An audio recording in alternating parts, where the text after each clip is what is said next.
Hey everyone, and welcome. Today we're jumping into a really mind-bending idea from an ancient text, one that's going to make you question, well, everything. Seriously, get ready to have your view of reality turned upside down. All right, so let's just kick things off with a big one.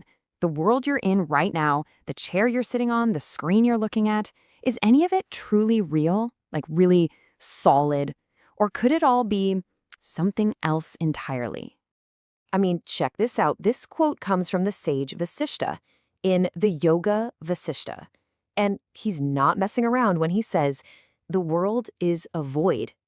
Whoa, he's not just being poetic. He's making a flat-out statement that our reality is basically an illusion, just like those pearls you think you see in the sky.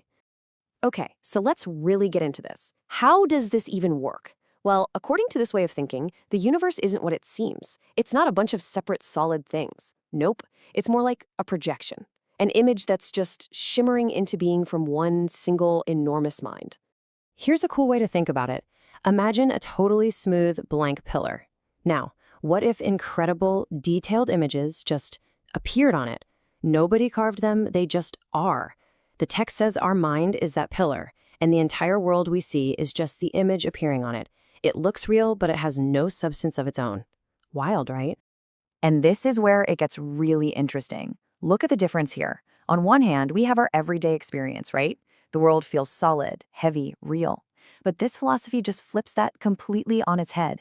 It says reality is hollow, like a vacuum, just a reflection.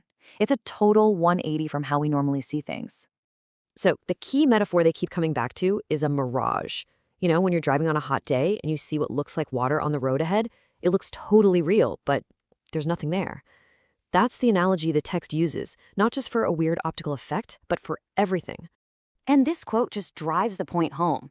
It's not just saying our thoughts or emotions are fleeting.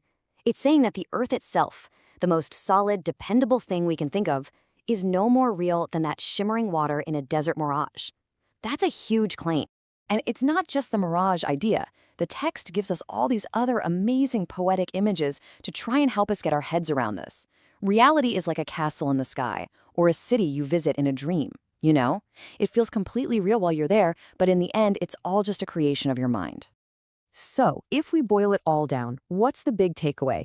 It's this. The universe isn't made of stuff. It's not a collection of things.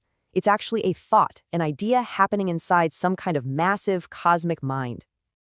Okay, I know, this is heavy stuff. It's a lot to process. And you know what? Even Prince Rama, the hero of this text, was like, whoa, hold on.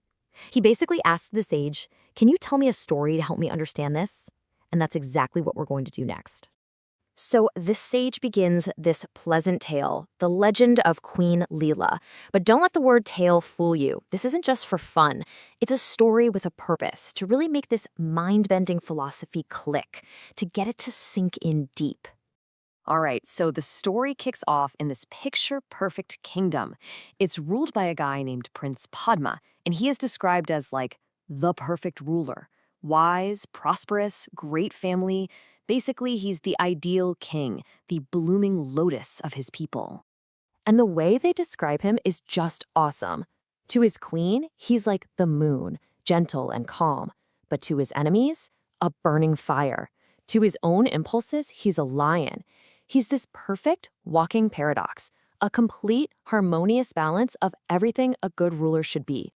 And right there with him is the star of our story, Queen Lila. Now get this. Her name literally means play or divine play. And that is a major hint about where this whole legend is going. So, Lila. She's just pure grace and joy.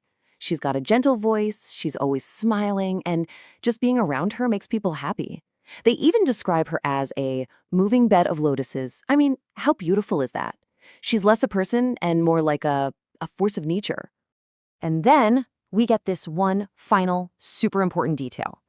The text says that in every single way, her happiness, her sadness, how she thought about things, she was an exact picture, a perfect reflection of her husband, the prince. So that brings us right back to the beginning, doesn't it? If Lila is a mirror of her Lord, and this whole story is a metaphor for reality, what does that tell us? What does it say about our world? which this philosophy claims is nothing more than a reflection in some cosmic mirrored mind. We'll leave you with that to chew on. Thanks so much for diving in with us.